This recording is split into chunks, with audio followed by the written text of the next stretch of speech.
Whip stitch is a stitch that's commonly used to bind two pieces of fabric, or in this case, felt together.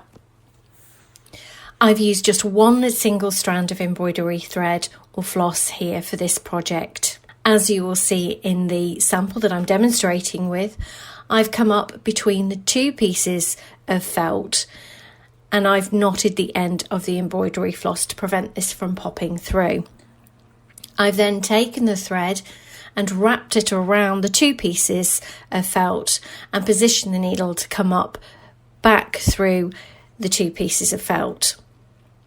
And I've continued in a repetitive motion. I'm keeping the stitches close together and even. Keeping the stitches even and close together will prevent any stuffing material from popping through the gaps. You'll want to pull the stitches firmly so that they're nice and firmly secure, but not too tight as they're ruffling the two pieces of felt. Continue to sew, keeping the thread taut as you do so and tucking it behind the two pieces of felt as you do. This will help you keep those stitches nice and even.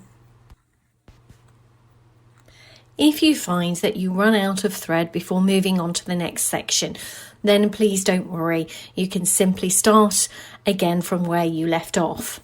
The way that this project has been designed with that in mind. To finish off the whip stitch, as you did at the start, you come up between the two pieces of felt. You simply do exactly the same to finish off the stitch.